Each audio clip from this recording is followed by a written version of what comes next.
नमस्कार बच्चों, Zenith mathematics classes Hemra road Begusarai के इस वीडियो में आपका स्वागत है।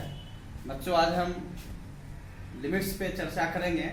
11th क्लास में कैलकुलस जो स्टार्ट होता है वो आपका लिमिट और डेरिवेटिव है। बाकी सारा सेक्शन हमको 12th में पढ़ना होता है। तो हम देखेंगे, सबसे पहले हमारा जो टॉपिक है, आज का टॉपिक वो लिमिट्स है।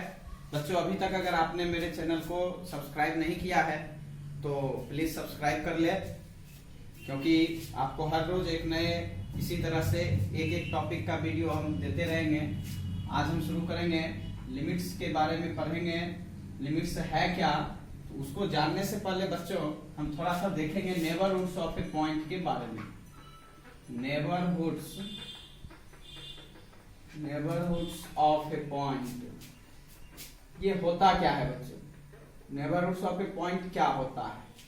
तो सबसे पहले हम मान लेते हैं late C be a real number, C be a real number, let A and B, let A and B be two other real numbers। अगर आप इसको नंबर लाइन पे लेना चाहेंगे तो यहाँ पर A, B और यहाँ पे C है, ठीक है। Let A and B be two other real numbers such that A and B be two other real numbers such that देखेंगे let A and B be two other real numbers such that A is less than C and C is less than B। इसको हम दूसरे शब्दों में कह सकते हैं C is greater than A but less than B। यहाँ पर क्या है बच्चों? तो सबसे पहले हमने मान लिया है कि C आपका कोई रियल नंबर है, मीन्स वास्तविक संख्या है। A और B कोई दो और वास्तविक संख्या है। इस प्रकार की C जो है वह A से बड़ा है और B से छोटा है, जैसा कि हमने नंबर लाइन पे दिखाया है। कहता है then the open interval AB is called a neighborhood of the point C, that is C belongs to open interval AB। यहाँ पर जो है नेबरहुड्स का मतलब क्या हुआ? तो नेबरहुड्स का मतलब ये हो जाता है, जैसे ये पॉइंट C है तो ये C जो है ये A से बड़ा होगा और B से छोटा होगा। जैसे कि आप नंबर लाइन पे जाएंगे, संख्या रेखा की अगर हम बात करेंगे तो ये अगर सपोज कीजिए आपका कोई नंबर 2 है तो 2 से लेफ्ट साइड में यहाँ पे कहीं 1 है और यहाँ पे कहीं 3 है। तो यहाँ पे कहने का मतलब ओपन इंटरवल 1 3 जो है, ओपन इंटरवल 1 3 ये आपका ओपन इंटरवल जो है, open interval 1 3 is a neighborhood of 2। ये एग्जाम्पल के लिए आपका हो गया। कहने का मतलब ये हुआ बच्चों कि अगर इस कंडीशन को जो भी नंबर फुलफिल करता है वो सारे के सारे नंबर जो है वो एक इंटरवल होता है, नेबरहुड होता है उस पॉइंट का। तो यहां पर जो है जरूरी नहीं है कि ये जो है 1 3 ही इसका एक नेबरहुड होगा। 2 से छोटा कोई भी नंबर, 2 से छोटा इनफाइनाइट नंबर देगा बच्चों, और 2 से बड़ा भी इनफाइनाइट नंबर देगा। आप जानते हैं यहाँ पे रियल नंबर का जो है एक क्रम, यहाँ पे नंबर लाइन पे अगर हम जाते हैं तो ये राइट साइड इंफिनिटी तक जाएगा और लेफ्ट साइड भी जाएगा, इधर पॉजिटिव नंबर में और इधर 0 के बाद से ये नेगेटिव नंबर में चला जाएगा। तो कहने का मतलब ये हुआ कि यहाँ पे हमने नोट्स में लिखा है each real number has an infinite number of neighborhoods and each neighborhood is an infinite set। यानी प्रत्येक नेबरहुड एक इनफाइनाइट सेट के रूप में होता है, और यहाँ पर जो है किसी भी रियल नंबर का इनफाइनाइट नंबर ऑफ नेबरहुड्स होता है। यानी कि अगर कोई आपसे कहेगा कि 2 का कितने नेबरहुड होता है तो आप कहेंगे इनफाइनाइट, अनंत होता है। क्यों अनंत होता है? क्योंकि आपको इस कंडीशन को जो भी नंबर संतुष्ट करता है हम कहते हैं कि वह नंबर जो है वह आपका infinite neighbourhoods of A point है। ठीक है बच्चों, आप इसको इस तरह से भी समझ सकते हैं, जैसे यहाँ पे हमने लिखा है सी है, नेबरहुड्स मतलब क्या? पड़ोसी, जो हमारे अगल बगल रहता है। तो आप एक गाना भी सुने होंगे बच्चों बॉलीवुड का, वो है ना, मैं तेरे अगल बगल हूँ। तो यहाँ पर जो है मुझे लगता है इस गाना के जो गीतकार होगा वो शायद इस टॉपिक को जरूर पढ़ा होगा और उसने बनाया होगा, मैं तेरे अगल बगल हूँ तू मेरे अगल बगल है। तो यहाँ पे कहने का मतलब नेबरहुड्स का मतलब क्या हुआ? तो अगल बगल का जो नंबर होता है, सिंपल कंसेप्ट है। नेबरहुड्स ऑफ ए पॉइंट क्या है? तो कोई भी नंबर है 2, 3, 4 नंबर लाइन पे, तो उसके अगल बगल का जो नंबर होता है वही नंबर उसका नेबरहुड्स कहलाता है। ठीक है बच्चों, देखेंगे बच्चों अगला हमारा टॉपिक है, एक छोटा छोटा पॉइंट लिए हैं, सिमेट्रिक नेबरहुड क्या होता है। सिमेट्रिक नेबरहुड के बारे में कहता है the open interval AB containing the point C is said to be a symmetric neighborhood of point C if C minus A equals to B minus C। जैसा कि मैंने आपको बताया था नेबरहुड्स क्या है, तो जब इस कंडीशन को फुलफिल करता है तो हम कहते हैं कि वो पॉइंट हमारा जो है मींस ओपन इंटरवल AB जो है, ओपन इंटरवल AB जो है वह आपका C का नेबरहुड होता है। ठीक है बच्चों, तो यहाँ पर जो है कंडीशन जो है अकॉर्डिंग टू कंडीशन, यहाँ पे आप देख रहे हैं C is greater than A but less than B। C जो है वह A से बड़ा है लेकिन B से छोटा है। इसका मतलब आप C माइनस A बराबर अगर B माइनस C, यानी बड़े नंबर में छोटे नंबर को हम घटाते हैं, यहां भी बड़े नंबर में छोटे नंबर को घटाए, तो यहां पर अगर इस कंडीशन को अगर फुलफिल करता है, केवल इस कंडीशन को, ऐसे हम छोटे नंबर में भी बड़े नंबर को घटाते हैं बच्चों, आपको पता है छोटे नंबर में बड़े नंबर को घटाते हैं तो रिजल्ट नेगेटिव आता है। आपको पता है अगर 5 माइनस 2 करते हैं तो 3 मिलता है, 2 माइनस 5 करते हैं तो -3 मिलता है। लेकिन यहाँ पे वो कहने का मतलब नहीं है, यहाँ पे बिल्कुल स्पष्ट है अगर इस कंडीशन को फुलफिल करता है तो हम कहते हैं कि वह जो नेबरहुड है वह क्या है? सिमेट्रिक नेबरहुड है। सिमेट्रिक नेबरहुड क्या है? तो कहता है if C belongs to open interval AB such that C minus A equals to B minus C। केवल इतना भी बोल सकते हैं, आप बोल सकते हैं if C belongs to open interval AB such that C minus A equals to, यहां पर हो जाएगा, हाँ ठीक है, C minus A equals to B minus C। तो इस कंडीशन में हम कहते हैं कि यह जो आपका इंटरवल AB है, ओपन इंटरवल AB, ये आपका क्या है? सिमेट्रिक नेबरहुड है। ठीक है, उसका हमने एक दो एग्जाम्पल भी लिया है, जैसे कि यहाँ पर हमने एग्जाम्पल फर्स्ट में लिया है 1, 3 is a symmetric neighbourhood of 2। क्यों? क्योंकि अगर आप 2 में से 1 घटाते हैं तो 1 मिलेगा, 3 में से 2 घटाते हैं तो भी 1 मिलेगा, तो ये दोनों का वैल्यू इक्वल है। इसका मतलब 1, 3 जो है वह एक सिमेट्रिक नेबरहुड है। ठीक है बच्चों, same to same 4, 6 is a symmetric neighbourhood of 5। तो कहने का मतलब 5 माइनस 4 इक्वल टू 6 माइनस 5। यहाँ पे C का काम कौन कर रहा है? 5, और यहाँ पे C का काम 2। तो इसलिए हमने जो कंडीशन लिखा था C minus A equal to B minus C होना चाहिए, उस कंडीशन को फुलफिल कर रहा है। तो कहने का मतलब किसी रियल नंबर का इनफाइनाइट नंबर ऑफ नेबरहुड्स होता है, लेकिन सिमेट्रिक नेबरहुड्स क्या होगा बच्चों? तो सिमेट्रिक नेबरहुड्स के बारे में कहता है कि अगर C minus A equals to B minus C होता है तो केवल इस कंडीशन में हम कहते हैं कि वह जो नेबरहुड है वह सिमेट्रिक नेबरहुड कहलाता है। ठीक है बच्चों, आगे हम देखेंगे लेफ्ट नेबरहुड क्या होता है। लेफ्ट नेबरहुड के बारे में हमने लिखा है द इंटरवल, यहां पर ओपन क्लोज्ड इंटरवल का हमने यूज किया है। आप सेट थ्योरी में पढ़े होंगे इंटरवल्स के बारे में। इंटरवल्स क्या होता है बच्चों? तो 4 प्रकार का इंटरवल्स हमने पढ़ा है। पहला आपका ओपन इंटरवल, ओपन इंटरवल के बारे में आप लोगों ने पढ़ा होगा, ये छोटी ब्रैकेट हम डाल देते हैं, इसके अंदर जो नंबर रखते हैं ओपन इंटरवल। दूसरा आपने पढ़ा होगा क्लोज्ड इंटरवल।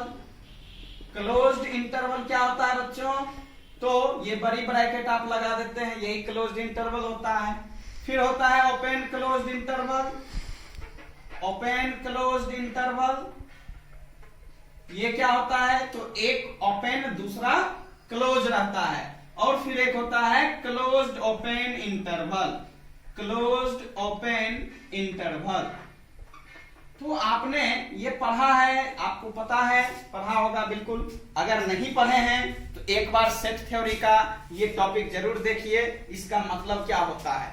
ठीक है बच्चों, तो यहां पर हमने लिखा है लेफ्ट नेबरहुड्स के बारे में। The interval open close interval AC is called the left neighbourhood of the point C। Left neighbourhood कहने का मतलब AC के बीच का जो नंबर होगा। ओपन क्लोज इंटरवल AC का मतलब क्या हुआ? वैल्यूज बिटवीन क्या है? A and C excluding A including C, यानी C को लेते हुए यहां इस तरफ लेफ्ट साइड ये इनफाइनाइट देगा, इनफाइनाइट नंबर में देगा सॉल्यूशन इसका। ठीक है बच्चों, same to same right neighbourhoods में मैंने लिखा है the interval closed open interval CB is called a right neighbourhood of the point C। इसका मतलब क्या हुआ कि यहां पर C से शुरू होकर के राइट साइड जहां तक वो जा सके ये क्लोज है, यानी फिक्स हो गया। C से लेकर के राइट साइड जहां तक का नंबर जाएगा, ये जो हमने लिखा था यहां पर C, यहां पर A, यहां पर B, तो कहने का मतलब लेफ्ट नेबरहुड क्या हुआ? तो यहां से लेकर के लेफ्ट साइड बढ़ेगा। और राइट नेबरहुड का मतलब इस पॉइंट C से लेकर के राइट और बढ़ेगा। ठीक है बच्चों, लेफ्ट नेबरहुड का मतलब इस पॉइंट C से लेकर के C को लेते हुए इधर बढ़ेगा, यानी A को छोड़ते हुए C को लेते हुए। ठीक है बच्चों, और राइट नेबरहुड क्या होगा? तो C को लेते हुए और इधर राइट साइड बढ़ता जाएगा। ठीक है ना बच्चों। अब यहां पे हमने लिखा है डिलीटेड नेबरहुड। डिलीटेड नेबरहुड क्या होता है? The open interval AB with condition आपको पता है C is greater than A but less than B and excluding the point C is called A deleted neighbourhood of the point C। Excluding the point C मतलब क्या हुआ? C को अलग रखते हुए। ठीक है बच्चों, ओपन इंटरवल AB मींस हुआ A और B के बीच का सभी वैल्यू होगा A को छोड़ते हुए B को छोड़ते हुए। आपको पता है अगर हम यहाँ पे AB लिखते हैं तो इसका मतलब क्या हुआ कि A और B के बीच का सभी वैल्यू होगा, लेकिन A को छोड़ते हुए B को छोड़ते हुए। अगर क्लोज्ड इंटरवल AB हम लिखते हैं तो क्लोज्ड इंटरवल AB का मतलब क्या हुआ बच्चों? तो A और B के बीच का सभी वैल्यू A को भी लेते हुए B को भी लेते हुए, यानी A और B को लेते हुए और A और B के बीच का जितने भी वैल्यू होगा सबको लेंगे। ठीक है बच्चों, तो यहां पर जो है कहने का मतलब A और B के बीच का सभी वैल्यू आएगा लेकिन C नहीं आएगा, एक्सक्लूडिंग द पॉइंट C। ठीक है बच्चों, तो पहले इसको उतार लीजिए। ठीक है, देखेंगे बच्चों अगला हमारा टॉपिक है meaning of x tends to C। x tends to C का मतलब क्या होता है देखेंगे। when a variable number x when a variable number x is sufficiently close to C and is continuously approaching C but is never equal to C, then we say that x tends to C। इसका क्या मतलब हुआ बच्चों? इसका मतलब ये हुआ यदि कोई वेरिएबल नंबर x जो है वह C के बहुत निकट है, x जो है वह C के बहुत निकट है, एकदम अब पहुंचने ही वाला है, C के वैल्यू का बहुत ही निकट है, लेकिन है क्या? वह कंटिन्यू बढ़ भी रहा है, उसका वैल्यू C के बहुत निकट है और लगातार उसका वैल्यू जो है वह बढ़ रहा है, लेकिन वो कभी भी C के बराबर नहीं होगा। ठीक है, एक बार फिर से बैठा लीजिए दिमाग में। Meaning of x tends to C का मतलब क्या हुआ बच्चों? तो इसका मतलब ये होता है when a variable number is sufficiently close to C and is continuously approaching C but is never equal to C, वो कभी भी C के बराबर नहीं होगा। वो कहते हैं ना,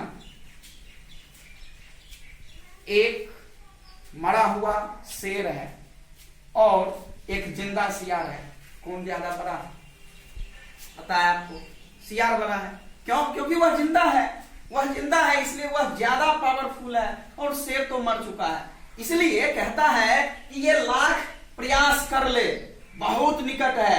एक्स जो है वह सी के बहुत निकट है और लगातार वह बढ़ भी रहा है, बढ़ भी रहा है, बढ़ता ही जा रहा है, लेकिन वह कभी भी सी तक नहीं पहुंच पाता है। वह खूब प्रयास कर लेता है, लाख प्रयत्न कर लेता है, लेकिन वह कभी भी सी के बराबर नहीं पहुंचता है। तो हम इस कंडीशन में कहते हैं कि x जो है वह टेंड्स टू c में है, मींस लिमिट x बराबर c, यानी इसका फिक्स है। ये जो है x जो है वह c की ओर कंटिन्यू बढ़ रहा है। इसको हम एक एरो से डिनोट करते हैं, x एरो c, और पढ़ते हैं बच्चों इसको x टेंड्स टू c और x टेंडिंग टू c।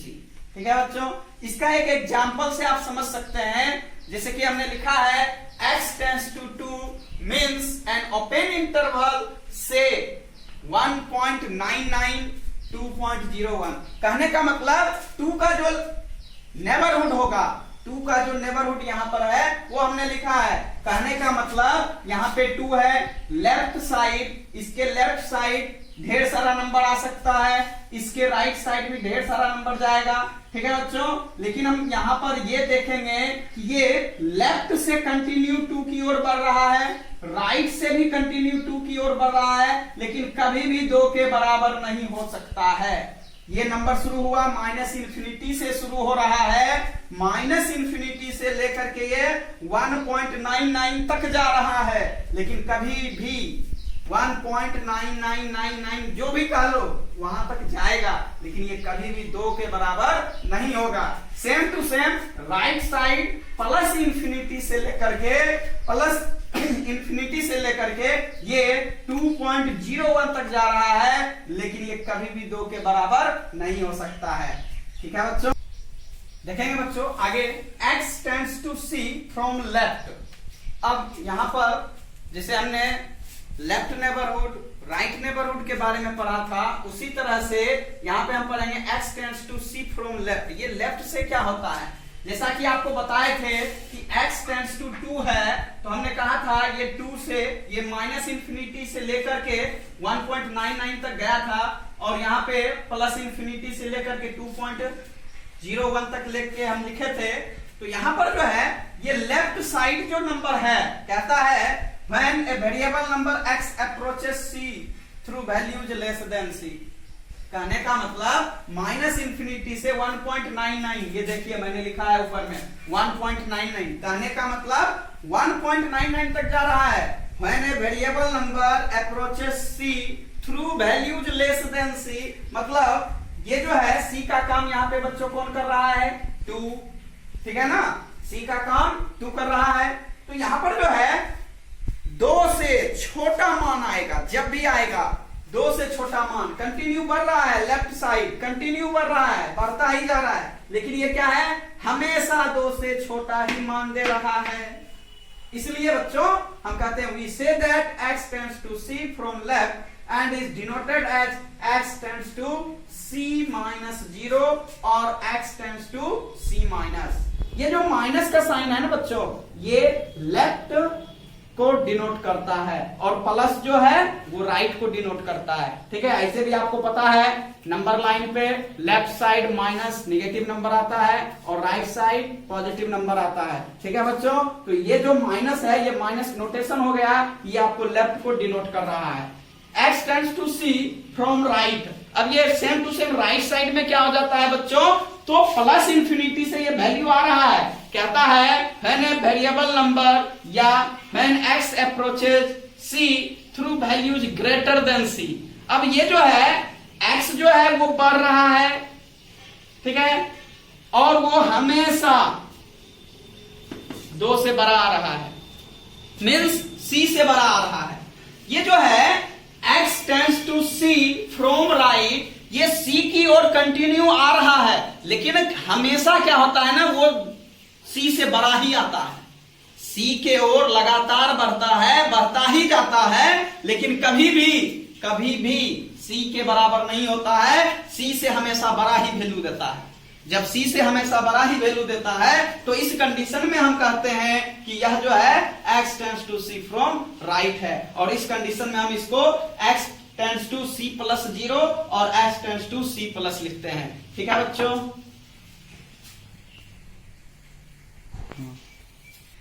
देखेंगे बच्चों डिवीजन बाई 0, यानी किसी नंबर को जब आप डिवाइड करते हैं 0 से तो क्या होता है। वी नो दैट, आपको पता है 0 बाई नॉन जीरो, यानी 0 में किसी नंबर से अगर हम डिवाइड करते हैं, 0 में किसी नंबर से डिवाइड करते हैं, पता है 0 मिलता है।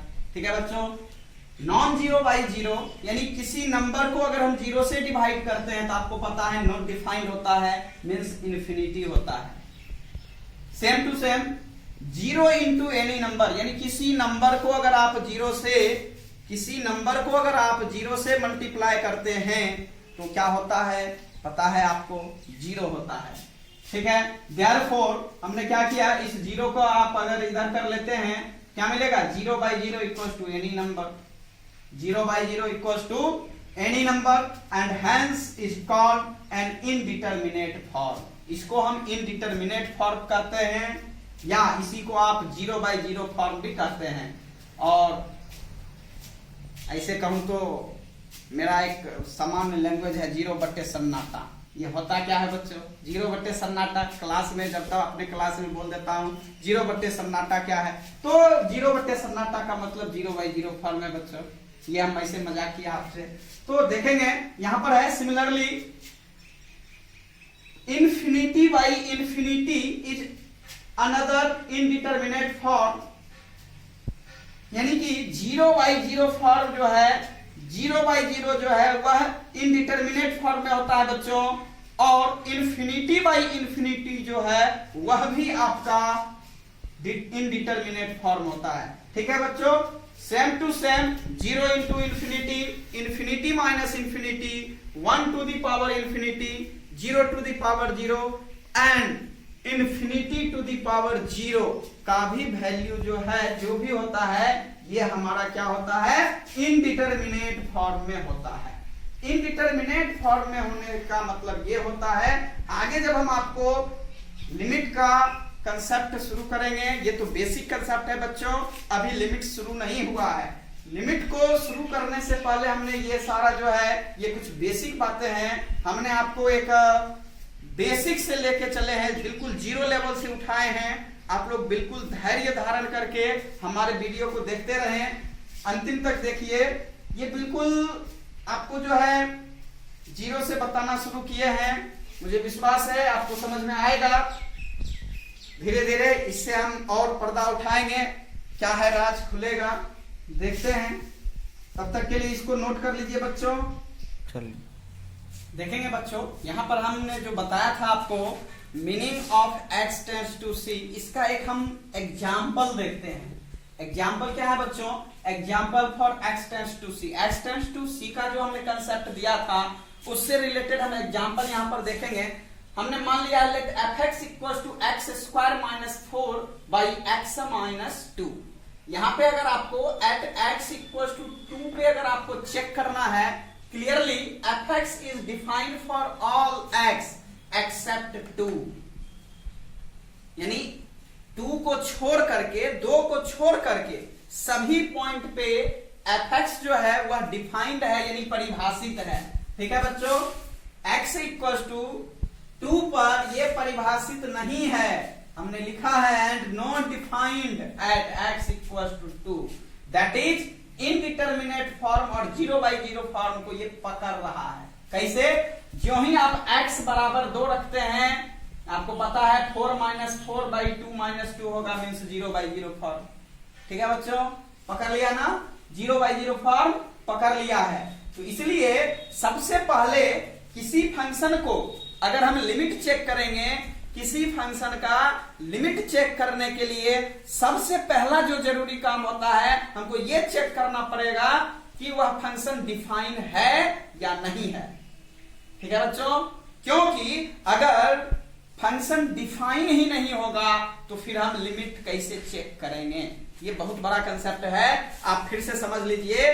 किसी फंक्शन का अगर सपोज कीजिए एफ एक्स इक्वल टू कुछ कुछ दे दिया है, तो उस एफ एक्स का जो वैल्यू निकलेगा, उस एफ एक्स का जो वैल्यू निकलेगा, सबसे पहले हमको ये चेक करना पड़ेगा, ये देखना पड़ेगा कि फंक्शन डिफाइन है या नहीं है। फंक्शन डिफाइन है, इसको चेक करने का क्या ट्रिक है, तो जो एफ एक्स इक्वल टू दिया हुआ है, जो एफ एक्स इक्वल टू दिया हुआ है, उसमें हम सबसे पहले जिस पॉइंट पे चेक करना होता है उस पॉइंट का वैल्यू डाल देते हैं। मीन्स एफ एक्स दिया हुआ है 2 पे चेक करना है, पहले हम F2 निकाल लेंगे। F2 करते हैं तो देखते हैं कि वो 0/0 फॉर्म पर कर रहा है, मीन्स क्या है, डिफाइन नहीं है, नॉट डिफाइन। देन हमने यहाँ पे इसको रीसॉल्व किया है। जब फंक्शन आपका डिफाइन नहीं होता है उस केस में हम क्या करते हैं बच्चों, तो रीसॉल्व करते हैं।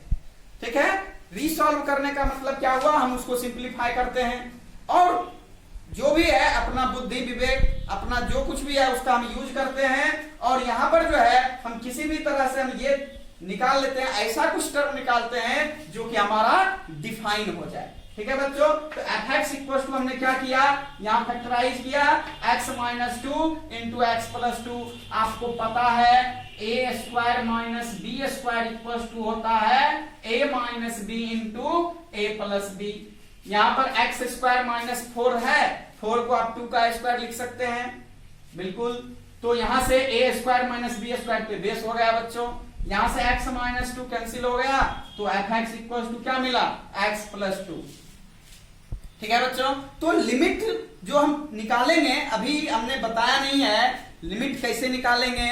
लिमिट निकालने के लिए जो हम बताएंगे तो उसके लिए भी साथ ही साथ हमने एक कंसेप्ट ऐड कर लिया, क्योंकि यहां पर जो मुझे एग्जांपल देना है वो एग्जांपल किसका है, meaning of x tends to c का मतलब आपको बताना है वो क्या होता है।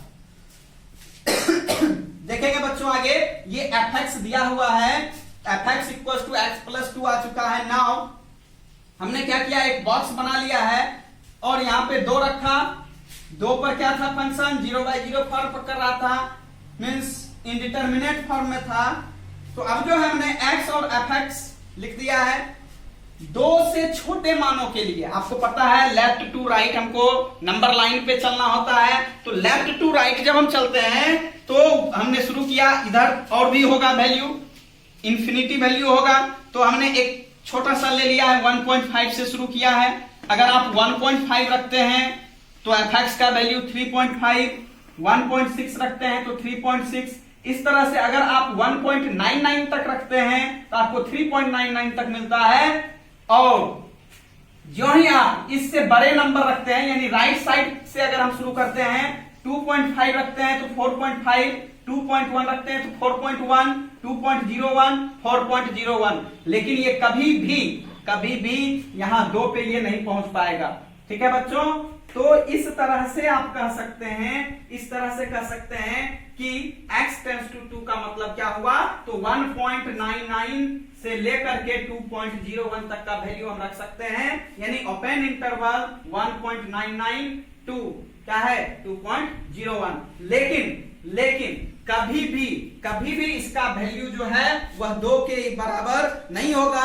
Same to same meaning of x tends to c from left का मतलब क्या हो गया, तो लेफ्ट हम देख रहे हैं, लेफ्ट साइड में जो है, लेफ्ट साइड में जो भी नंबर है वो कंटिन्यू 2 की ओर जा रहा है, लेकिन कभी भी 2 के बराबर नहीं है। राइट के लिए क्या हो जाएगा, same to same. Meaning of x tends to c from right means right ओर नंबर ये बढ़ रहा है, 2 की ओर आ रहा है, लेकिन कभी भी 2 के बराबर नहीं होगा। ठीक है बच्चों, पॉज द वीडियो एंड देखेंगे बच्चों definition of limit of a function क्या है, किसी फंक्शन का लिमिट कैसे होगा। Let f be a function which is defined at every point. मैंने जैसा कि पीछे बताया है किसी फंक्शन का लिमिट चेक करने से पहले वो फंक्शन डिफाइन होना जरूरी है, सबसे पहला केस। इसलिए मैंने लिखा late f be a function which is defined at every point in some interval containing the point c except possibly at the number c itself and let l be a real number। कोई real number हमने मान लिया यहाँ पर, l जो है वो एक एक्स्ट्रा नंबर दिया है। Then f is said to tend to the limit l as x approaches c। कहने का मतलब ये हुआ, ये जो f कोई फंक्शन है, f मीन्स fx कुछ भी, तो यहाँ पर f जो है, f कहता है कि ये आपका l के निकट जाता है जब x जो है c के निकट जाता है।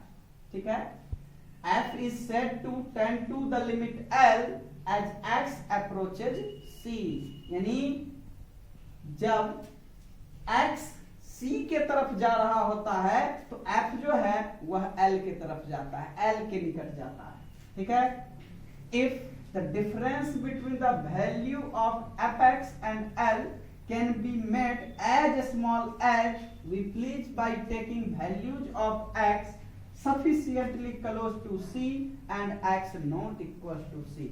दोनों के बीच का जो डिफरेंस है वो बहुत ही स्मॉल है। कहने का मतलब यहाँ पर जो है fx और l, इस दोनों के बीच का डिस्टेंस बहुत स्मॉल होना चाहिए और x जो है वह c के बहुत निकट होना चाहिए, जैसा कि meaning of x tends to c में बताए हैं। तो इसी चीज को, ये जो हमने लिखा है, इस बात को अगर हम सिंबॉलिक लिखते हैं, सिंबॉलिकली डिनोट करेंगे तो हम क्या लिखते हैं, limit of fx as x tends to c equals to l।